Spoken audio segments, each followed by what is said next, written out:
Сәлеметсіздер ме оқушылар? Бүгінгі сабағымыздың тақырыбы шаш үлгісін таңдаймыз. Мақсаты шаш үлгілерімен танысу. Ребята, тема сегодняшнего урока называется «Выберем прическу». Сегодня познакомимся с видами прически на казахском языке.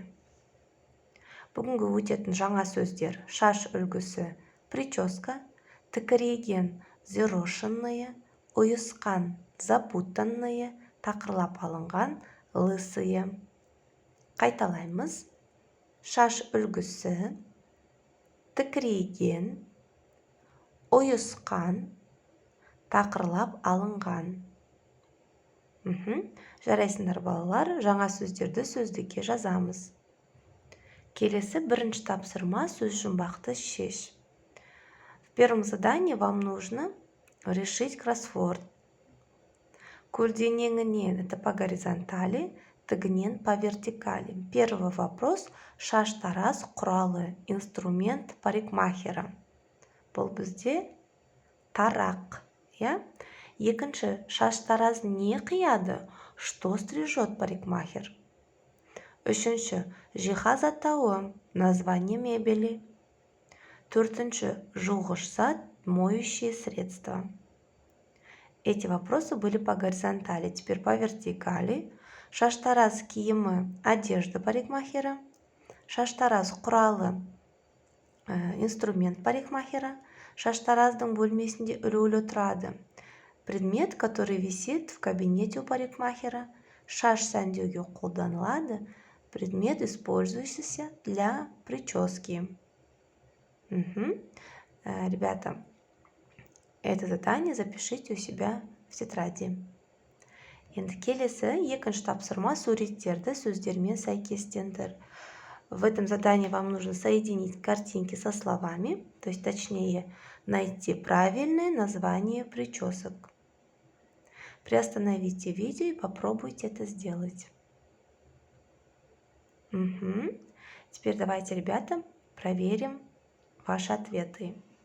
На первой картинке волосы плетенные, қазақша өрілген. Екінші суретте выпрямленные, ұшы түзетілген. На третьей подстриженные будет қиылған. Следующие собранные будет түйілген. Следующие узорчатые волосы будет өрнек салынған. Кудрявые будет бұйраланған. Взъерошенные будет тікірейген. И лысые будет тақырланған. Жақсы балалар, я думаю, вы справились. Енді келесі тапсырма: мәтінді оқы. В третьем задании нам нужно вместе прочитать текст. Сәлем достар, қазір сендерге өте әдемі шаш үлгісін көрсеткелі тұрмын. Қараңыздар, бұл үлгіде шаш өрілген және бұйраланған боялған. Орындау кезеңін түсіндірейін. Алдымен шашты жуамыз, кептіреміз, тараймыз, сонан соң шашты бір самайдан бастап келесі самайға дейін өреміз. Өріп болған соң қалған шашты бұйралаймыз. Лакпен қатырамыз. Аудармасы: привет, друзья! Я хочу показать вам очень красивую прическу. Смотрите, в этой модели волосы заплетены, завиты и окрашены. Поясню стадию. Сначала помыть, высушить и расчесать волосы. Затем заплетаем волосы от одного конца до другого. После плетения остальную часть волос завиваем и распыляем лаком. Бұл шаш үлгісі түсінікті болса, келесі тапсырманы орындаймыз. Сөйлемдердің дұрыс және бұрыстығын анықта. Определите правильность и неправильность этих предложений и запишите его в тетради. Келесі үй жұмысы екінші тапсырма Б нұсқасы. Өзіңнің және досыңның шаш үлгісі туралы айтып бер. Вам нужно будет рассказать про прическу, про свою и про прическу своего друга по этому образцу.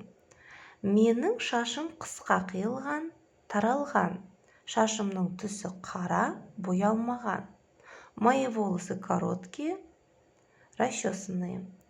Цвет моих волос черные, не крашеные. По данному образцу вы описываете свою прическу, потом прическу своего друга. Ендігі сабағымыз аяқталды. Сау болыңыз.